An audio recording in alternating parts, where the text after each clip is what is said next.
Hi friends, स्वागत है आप सभी का अमेजिंग हिस्ट्री चैनल में। मैं हूं आपका दोस्त स्मित प्रजापति और आज मैं आपको बताने जा रहा हूं इस्कॉन के संस्थापक श्रील एसी भक्तिवेदांत स्वामी प्रभुपाद के बारे में, जिनका पूर्ण नाम था अभय चरण विंदा भक्तिवेदांत स्वामी प्रभुपाद। श्रील प्रभुपाद का जन्म 1 सितंबर 1896 को कलकत्ता में अभय चरण के रूप में हुआ था। उनके पिता मोहन डे और माता रजनी डे थे। अभय चरण ने स्कॉटिश चर्च कॉलेज से अपनी पढ़ाई पूरी की थी। फिर उन्होंने गांधी जी के सविनय अवज्ञा के आंदोलन के चलते अपनी डिग्री लेने से इनकार कर दिया था। सन 1919 में 22 वर्ष की आयु में उनका विवाह राधा रानी देवी से हुआ था, जिनकी उम्र केवल 11 वर्ष थी। 1922 में प्रयागराज में वह अपने आध्यात्मिक गुरु श्री भक्ति सिद्धांत सरस्वती ठाकुर से मिले। उन्होंने अभय से कहा, तुम्हारे जैसे पढ़े लिखे युवाओं को अपने धर्म को अंग्रेजी भाषा में अनुवाद कर दुनिया तक पहुंचाना चाहिए।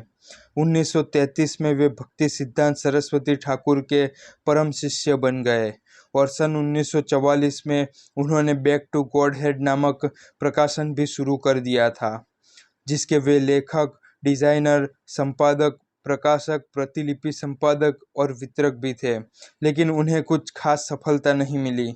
उस समय जब वे दिल्ली में बैक टू गॉड हेड का वितरण कर रहे थे, तब उन्हें एक सांड ने टक्कर मार दी। उन्हें काफ़ी ज़्यादा चोट लग गई थी और तब वे केवल अकेले थे।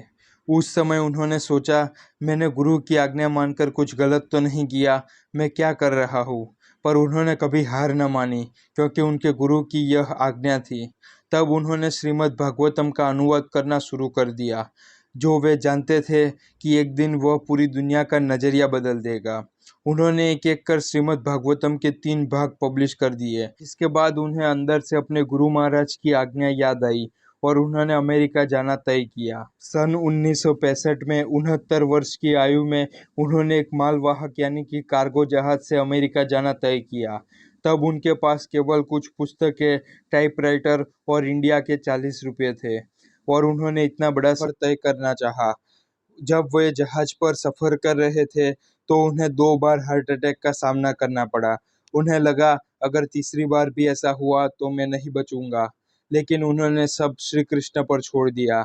उन्हें अपने जीवन से कुछ ज़्यादा उम्मीद तो थी नहीं, लेकिन उन्होंने 1 साल तक अपनी किताबें बेचकर किसी तरह अपना गुजारा किया। वहाँ उनका कोई भी मित्र नहीं था, कोई जान पहचान वाला नहीं था। वह जिस अपार्टमेंट में रहते थे, वहाँ अगले महीने का किराया कैसे देंगे, वह भी उनको पता नहीं था। उस समय उनका टाइपराइटर, टेप रिकॉर्डर सब चोरी हो गया। वह पूरी तरह टूट चुके थे। वह फौरन ही एक शिपिंग कंपनी में गए और अगली शिप इंडिया कब जा रही है उसके बारे में पूछा, लेकिन तभी उन्हें लगा, मुझे अपने गुरु के लिए थोड़ी देर और रुकना चाहिए। अगर फिर भी कुछ ना हुआ तो मैं वापस चला जाऊंगा। तब उन्होंने 1966 में स्टोर फ्रंट में एक अपार्टमेंट में अपना प्रवचन और कृष्णा कॉन्शियसनेस की मूवमेंट शुरू कर दी। फिर उन्होंने टॉम्किंसन स्क्वायर में अपना कीर्तन शुरू कर दिया और तब उनसे युवा अमेरिकन ज़्यादा से ज़्यादा जुड़ते ही गए और प्रभावित होते रहते थे। उन्होंने सबसे पहले न्यूयॉर्क में और बाद में सैन फ्रांसिस्को, लॉस एंजलिस में अपनी शाखाएं शुरू कर दी और देखते ही देखते उन्होंने international society for Krishna consciousness की स्थापना कर दी और अपने जीवन काल में 108 कृष्ण मंदिर पूरे विश्व में स्थापित किए। उन्होंने 14 बार पूरे विश्व का परिभ्रमण किया था और 10,000 से अधिक शिष्यों को दीक्षाएं दी थी। उनके ही बदौलत आज पूरे विश्व में श्रीमद् भागवत गीता बिना किसी तोड़ मरोड़ के अपने मूल स्वरूप में उपलब्ध है।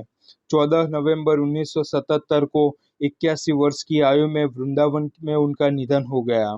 उनकी समाधि वृंदावन के ही कृष्ण बलराम मंदिर में बनाई गई है।